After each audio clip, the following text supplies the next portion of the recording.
ఈ వీడియోలో సైంటిస్టులు ఖైదీలను శిక్షించడానికి ఒక కొత్త డ్రగ్ అయితే కనిపెట్టబోతున్నారంట. దాని గురించి చెప్పబోతున్నాను. అలాగే మీరు కావాలంటే ఒక దేశం మొత్తాన్ని కూడా రెంట్కి బుక్ చేసుకోవచ్చు. దాని గురించి చెప్పబోతున్నాను. ఈ వీడియోలో ఇలాంటి ఎన్నో ఇంట్రెస్టింగ్ ఫ్యాక్ట్స్ ఉన్నాయి. వీడియోని అయితే స్కిప్ చేయకుండా చివరి వరకు అయితే చూడడానికి ట్రై చేయండి.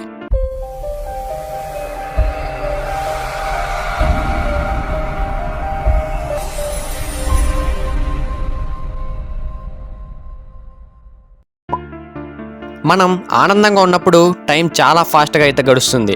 కానీ బాధగా బోరింగ్గా ఉన్నప్పుడు మాత్రం టైం చాలా స్లోగా గడుస్తుంది. ఇదే ఐడియాను ఉపయోగించి న్యూరాలజిస్టులు జైల్లో ఉండే ఖైదీలను శిక్షించడానికి ఒక కొత్త డ్రగ్ని అయితే కనిపెడుతున్నారు. ఈ డ్రగ్ని తీసుకున్న ఖైదీలకు టైం అనేది చాలా స్లోగా గడుస్తుంది. ఎంత స్లోగా అంటే వాళ్ళకి ఆ డ్రగ్ని ఇచ్చి కేవలం 8.5 గంటల పాటు జైల్లో ఉంచితే వాళ్ళకి ఆ డ్రగ్ వల్ల 1000 సంవత్సరాలు జైల్లో ఉన్నట్లుగా అనిపిస్తుంది. అంటే కేవలం వాళ్ళని 8.5 గంటలు మాత్రమే ఆ జైల్లో ఉంచారు. కానీ వాళ్ళకిచ్చిన డ్రగ్ కారణంగా టైం చాలా స్లోగా గడిచింది అని అనుభూతి చెంది 1000 సంవత్సరాల జైలు శిక్ష బాధని ఒకేసారి అనుభవిస్తారు. మనం మన పొలాల దగ్గర 4-5 పుట్టలు ఒకే చోట ఉండడం చూసుంటాం. కానీ భూమి మీదే ఎక్కువ పుట్టలు ఒకే చోట ఉన్న ప్రాంతం ఏదో మీకు తెలుసా? బ్రెజిల్. ఇక్కడ 1 కాదు 2 కాదు, దాదాపుగా 20 కోట్ల పుట్టలు ఒకే చోట ఉన్నాయి. ఇవన్నీ ఎంత ప్లేస్ని ఆక్రమించాయో తెలుసా? ఆల్మోస్ట్ బ్రిటన్ దేశం ఎంత ఉందో అంత ప్లేస్ని అయితే ఆక్రమించాయి. చివరికి వీటిని అంతరిక్షం నుండి చూసినా కూడా బాగా కనిపిస్తాయి. పైకి ఇలా 1 లేదా 2గా కనిపించేవి లోపల మాత్రం టన్నల్స్ ద్వారా ఒకటినొకటి కనెక్ట్ చేసుకుని పెద్ద నెట్వర్క్గా అయితే ఉంటుంది. అంతేకాదు ఆ పుట్టలోని మన్నుని పరీక్షించి చూస్తే ఆ పుట్టలు దాదాపుగా 3280 సంవత్సరాల క్రితం నిర్మించబడినవని తెలిసింది. మరో విషయం ఏంటంటే ఈ చెదులు పుట్ట నిర్మించడం కోసం భూమి నుండి బయటకు తీసిన మట్టంతా ఎంతుందో తెలుసా? గ్రేట్ పిరమిడ్ కంటే కూడా 4 రెట్లు ఎక్కువ మట్టినైతే బయటకు తీసాయంట. పిరమిడ్ అంటేనే చాలా పెద్దగా ఉంటుంది. అలాంటిది దానికంటే 4 రెట్లు ఎక్కువ మట్టిని తీసాయంటే ఎంత ఉంటుందో ఊహించుకోవచ్చు. అందుకే ఒక జాతికి చెందిన జీవులన్నీ కూడా నిర్మించిన అతిపెద్ద నిర్మాణంగా దీన్ని చెప్పుకుంటారు. ఇప్పుడంటే పెరిగిన టెక్నాలజీ వల్ల డయాబెటీస్ ఉందా లేదా అనే తెలుసుకోవడానికి రకరకాల పరీక్షలు అయితే వచ్చాయి. కానీ కొన్ని వందల సంవత్సరాల క్రితం పేషెంట్కి షుగర్ ఉందా లేదా అని చెప్పడానికి డాక్టర్లు ఆ పేషెంట్ యొక్క యూరిన్ని టేస్ట్ చేసి చెప్పేవాళ్ళంట. క్రీస్తుపూర్వం 1700 సంవత్సరాల క్రితమే డయాబెటీస్ని కనుగొన్నట్టు చరిత్రలో ఆధారాలు ఉన్నాయి. డయాబెటీస్ ఉన్న వాళ్ళ యూరిన్ మిగతా వాళ్ళతో పోలిస్తే కొంచెం తీయగా ఉంటుందంట. దాని ఆధారంగా 18వ శతాబ్దంలో కెమికల్గా టెస్ట్ చేసే పద్ధతి కనుగొనేంత వరకు కూడా ఈ విధంగానే డయాబెటీస్ టెస్ట్ చేసేవాళ్ళంట. మనం అపరిచితుడు, మూన్ నైట్ లాంటి మూవీస్లో మల్టిపుల్ పర్సనాలిటీ డిజార్డర్ని చూసాం. కానీ ఈ డిజార్డర్ మూవీలోనే కాదు నిజ జీవితంలో కూడా ఉంది. ఇప్పుడు మీరు చూస్తున్న ఈమెకి 2 కాదు 3 కాదు, ఏకంగా 2500 పర్సనాలిటీస్ ఉన్నాయి. ఈమెకి ఈ డిజార్డర్ రావడానికి కారణం మరెవరో కాదు, వాళ్ళ నాన్నే. ఈమెకి 4 ఏళ్ల వయసున్నప్పటి నుండి వీళ్ళ నాన్న ఒక ఉన్మాదిలా ప్రవర్తించి శారీరకంగా హింసించడం, సెక్సువల్ హెరాస్ చేయడం వంటివి చేసేవాడు. అలా 4 సంవత్సరాల్లో ప్రతిరోజు హింసించేవాడు. ఎవరికైనా చెప్తే చంపేస్తాను అని బెదిరించేవాడు. అలా ఆ టార్చర్ని భరించలేక దానిని తప్పించుకోవడానికి ఇలా కొత్త పర్సనాలిటీస్ క్రియేట్ అవ్వడం మొదలయ్యాయి. అలా సింపరి అనే 4 ఏళ్ల పాప, రిక్కీ అనే 8 ఏళ్ల పిల్లవాడు, బైక్ని ఇష్టపడే ఒక టీనేజర్, ఇలా 2500 పర్సనాలిటీస్ అయితే ఏర్పడ్డాయి. చివరికి 74 ఏళ్ల వయసులో వీళ్ళ నాన్నకి 42 సంవత్సరాల జైలు శిక్ష పడింది.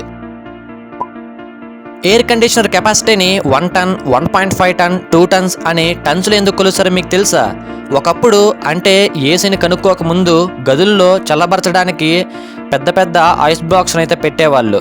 అవి ఆ రూమ్లోని వేడిని గ్రహించి నెమ్మదిగా కరుగుతూ రూమ్లో చల్లదనాన్ని అయితే నింపేవి.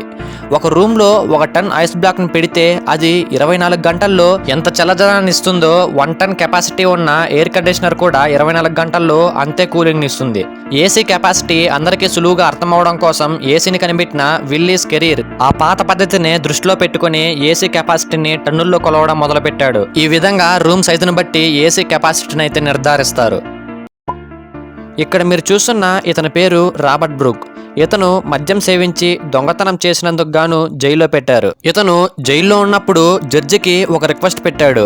అదేంటంటే తను తన మతంలోని నియమాలకు విరుద్ధంగా తాగి దొంగతనం చేసినందుకు గాను తనకు తానే $5 మిలియన్ అంటే సుమారు 36 కోట్లు జరిమానా విధించుకున్నానని, కాబట్టి తనకు తాను $5 మిలియన్ చెల్లించుకోవాలని, కానీ తను జైల్లో ఉండడం వల్ల బయటకు వచ్చి డబ్బును సంపాదించడం సాధ్యం కాదు, కాబట్టి ఆ డబ్బు మొత్తాన్ని ప్రభుత్వమే తనకు చెల్లించాలని జడ్జికి అయితే రిక్వెస్ట్ పెట్టుకున్నాడు. తనకు తాను వేసుకున్న ఫైన్ కారణంగా ఒకటి తన నన్న వదిలేస్తారు, లేకపోతే ఆ డబ్బునన్నా నాకు కడతారని అయితే అతను ఇలా చేశాడు.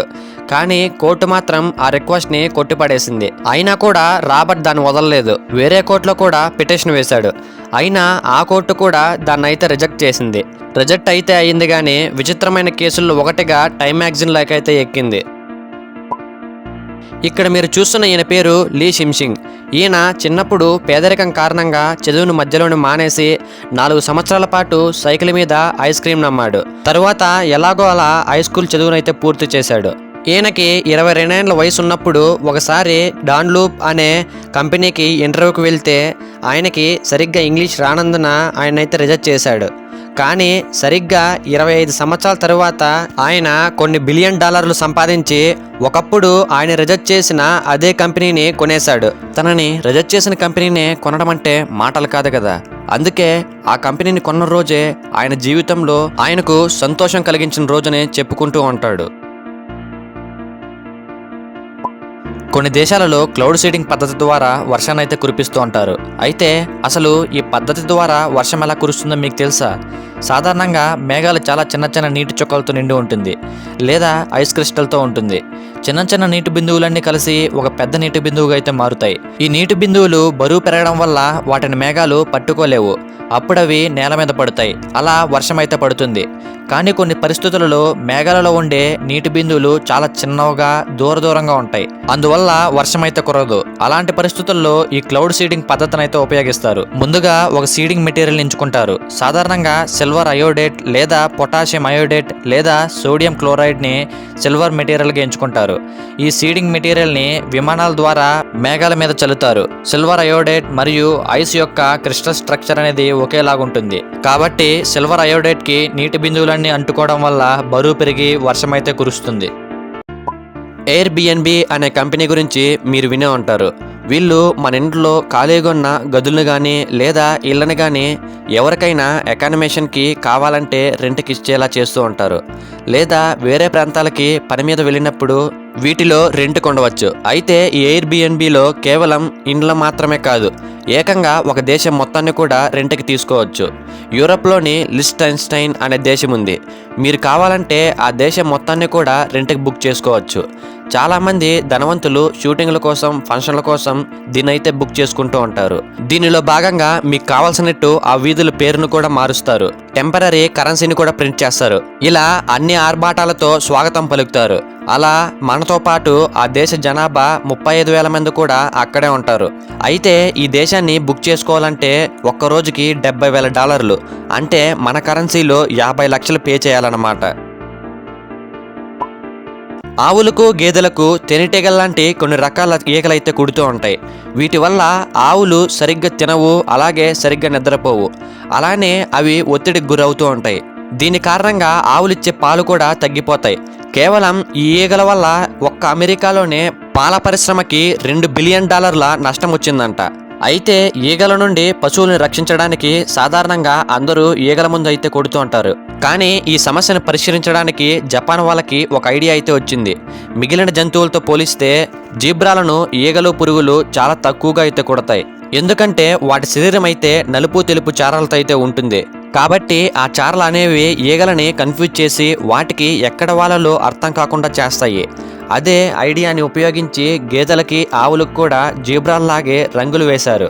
ఇలా రంగులు వేసిన తర్వాత ఈగలు పశువులను కుట్టడం సగానికి సగం తగ్గిపోయిందంట. ఓకే ఫ్రెండ్స్, ఈ వీడియో అయితే ఇంతే. ఈ వీడియోలోని ఫ్యాక్ట్స్ మీకు ఎలా అనిపించాయో కామెంట్ చేయండి.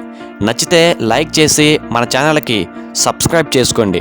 ఇలాంటి వీడియోస్ని మిస్ అవ్వకుండా ఉండాలంటే పక్కన ఉన్న బెల్ ఐకాన్ను కూడా ఆన్లో పెట్టుకోండి.